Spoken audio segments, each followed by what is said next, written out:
नमस्कार दर्शक बंधुओं। आज मैं संगत अर्थात साथ साथ उठने बैठने से क्या मायने रखता है इसी विषय पर रहीमदास जी का एक दोहा लेकर के आया हूँ कि अच्छे लोगों के साथ उठने बैठने से क्या फायदा मिलता है आदमी को। आ जाइए विषय पर। अच्छे लोगों के साथ बैठना कितना फायदेमंद साबित होगा। अब देख लीजिए दोहा क्या कहता है। पहले इसके अर्थ को जान लेते हैं। कदली अर्थात केला, सीप जलीय जंतु है, लेकिन ये जब बेकार हो जाता है तो वही सीप घरों में प्राचीन काल में आम वगैरह या आलू वगैरह छीलने के काम में आता है। वही सीप भुजंग मुख का मतलब होता है सर्प के मुख में। स्वाति माने स्वाति नक्षत्र के जल की एक बूंद के 3 गुण है। गुण माने गुण, 3 माने 3 है, और जल की एक बूंद है। स्वाति नक्षत्र के जल की एक बूंद के 3 गुण है। 3 गुण अर्थात 3 गुण। क्या 3 गुण है? यही कदली, सीप, भुजंग मुख। और क्या कहा गया है?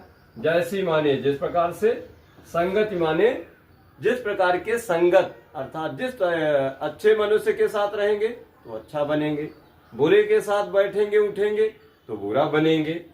संगति बैठिए अर्थात जिस प्रकार की संगत में आप बैठेंगे तय सोई फल दीन। तय सोई का मतलब होता है उसी प्रकार से आपको उसका फल प्राप्त होगा। अब विषय पर आ जाइए, एक बार इसकी व्याख्या बता देते हैं।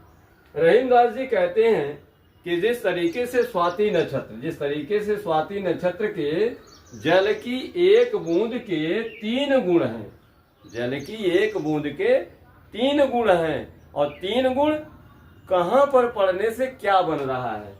वही स्वाति नक्षत्र के जल की एक बूंद जब केले के पत्ते पर पड़ती है तो वह कपूर बन जाता है, और सीप के मुख में वही स्वाति नक्षत्र के जल की एक बूंद पड़ जाए तो वह मोती बन जाता है, और वही स्वाति नक्षत्र के जल की एक बूंद अगर सर्प के मुख में पड़ जाए तो विष बन जाता है। ठीक उसी प्रकार से रहीमदास जी कहते हैं कि जैसी संगति बैठिए अर्थात जिस प्रकार की संगत में उठेंगे बैठेंगे, अपना हमेशा समय व्यतीत करेंगे, अच्छे के साथ रहेंगे तो अच्छा बनेंगे, बुरे के साथ रहेंगे तो बुरा बनेंगे। तो जिस प्रकार की संगत में आप उठेंगे बैठेंगे तय सोई फल देने का मतलब उसी प्रकार से आपको उसका प्रतिफल मिलने वाला है।